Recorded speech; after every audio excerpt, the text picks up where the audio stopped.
Hello ladies and gentlemen, good evening and welcome to Front Row Racing's World Championship for round 6 at the world famous Monaco Grand Prix circuit. Your commentary team for this evening, Front Row Racing GP, Front Row Racing JS and myself, Front Row Racing DP. I'll hand over to Steve and James. Hope you're both well this evening, looking forward to this one?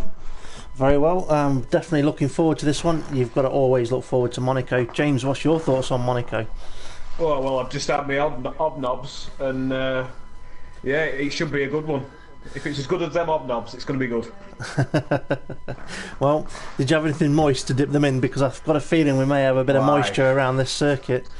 Oh, I like it moist, just like this cup of tea. It's a big one, and I hope it's going to be a big race as well, because at Monaco, anything can happen in the wet.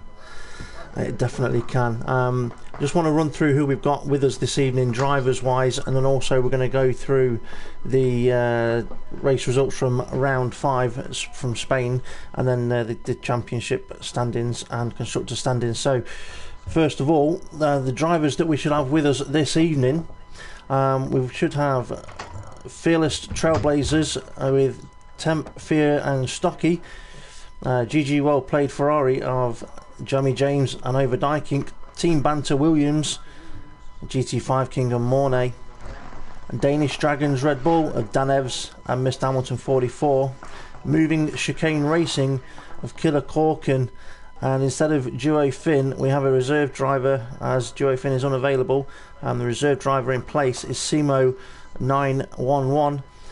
A2W Racing Renault is W Butler 86 and Adam 4600. Adam, though, unfortunately, last minute cancellation of something or other meant that he's unavailable to attend. The Prancing Rosso Toro Rossos of Tinahan and Roadrunner again, though Tinahan unable to attend. He did notify us just a little bit too late though to arrange a reserve, as the deadline is 8 PM the day before the race, for various reasons we may touch on later. Underdog Racing McLaren Bartman. That sounded like a whole racing team. I'll say that again. Underdogs McLaren of Bartman and Hammer Time. Lunatic Assassin Racing in Haas, K-Slay 1 and RMS Maranello. RMS Maranello, though, is away with work in Valencia. Nice for him, out in the sunshine at this time of year. In his place, though, they've got Coming to Get Ya, reserving for him. And the admins pick rookie manor driver for this race. I can tell you it's Mr Monaco himself, Jason Yarson Jason, and I'm going to put my money on him being on podium, and that's a big shout. But he is a fan of mine around here. So DP, if you are ready and could go through the race results from the previous round for us. Yeah, no problem. Just to let you know as well, we're just waiting for one more driver to join the lobby and then they're all in there, but if you can keep an eye on that while I go through round 5 Spain results. An interesting race there. The admins pick rookie, which in that event was Simo 911. He took pole and the win by just under 5 seconds, so a fantastic showing of what he's capable of doing in Spain. In second place was Stocky for Fearless Trailblazers, an important 18 points for him. Mr Hamilton 44 finished in third place, and that's an important 15 points for him as well, and he was very close to the back of Stocky throughout the whole of that race. Temp Fear finished in 4th place, much needed points for him. In 5th place was the Lunatic Assassin Racing reserve driver, which was, I believe, Coming to Get You in that race as well. Dan Evs finished in 6th place, 43 seconds off the lead, and then we had Bartman in 7th. In 8th place we had Jamie James for the GG Well Played Ferrari. Unfortunately he had a penalty, but so did Hammer Time 95 that was rolled over from the previous event, and he finished in 9th place. He finished on in the day, much higher up the order, but with his penalty ended up down in 9th. F1 Roadrunner finished the last of the point scorers for the Prancing Rosso Toro Rosso, and then we had Overdyking, GT5 King, Adam 4600 and Tinahan finishing just outside of the points, with K-Slay 1, Killer Corkin, Mornay and W Butler all DNFing, which brings me on to Duo Finn, who didn't DNF in, he just was unable to attend at that race. For the Drivers' Championship standings, though, I'm going to hand back over to yourself, Steve, because it's quite interesting in the points orders at the moment. It is quite interesting because we've got two teams that have been fighting for the points at the top of the table. We've got the Danish Dragons Red Bull, and I've just got confused myself. We've got Mr. Hamilton in the Danish Dragons Red Bull on 85 points, but just behind him, Stocky's moved up the table in the Fearless Trailblazers Mercedes with 74 points. That's getting very tight there, but also Dan Evs has moved up to third in the drivers' standings with 62 points in the Danish Dragons Mercedes. Caseley's dropped a couple of points with his DNF from the last event on 58 points. Bartman's moved up one place and he's on 27 points. In sixth place is the unbelievable admin's pick rookie driver with 26 points, and I believe that's Simo's mainly points there from driving the car, so that's pretty good going. Seventh place, down 2 places, Overdyking in the GG World Played Ferrari, 24 points. Temp Fear and the Fearless Trailblazers Mercedes, 22 points. He's gone up 3 places. Down 1 place though was Jamie James in the Ferrari on 20 points. And then we've got GT5 King, gone down 3 places and 19 points. And in 11th place, Armas Maranello, 15 points. 12th Roadrunner, 13 points. Hammer Time, 12 points. Mornay on 8 points. Killer Corkin on 2 points. W Butler on 1 point. And then we've got the 0 point scorers of Tina Hun, Adam 4600 and Duo Finn. James, over to you for the constructors standings. Yeah, the constructors are looking, it's pretty spread out at the top, and then it all gets tightened up in the middle. So, starting at the top, we have Danish Dragons Red Bull, and they're on 147 points with a nice dominant lead. Fearless Trailblazers Mercedes on 96 points. Lunatic Assassin Racing Haas, and they're on 83. They're in third place. GG Well Played Ferrari in fourth place with 44 points. Very bit of a slow burning start to the season for the Ferrari boys. The Prancing Toro Rossos, they're on 40 points. The underdog McLarens on 39 points. It's very close there between the Ferrari, Toro Rosso and McLaren.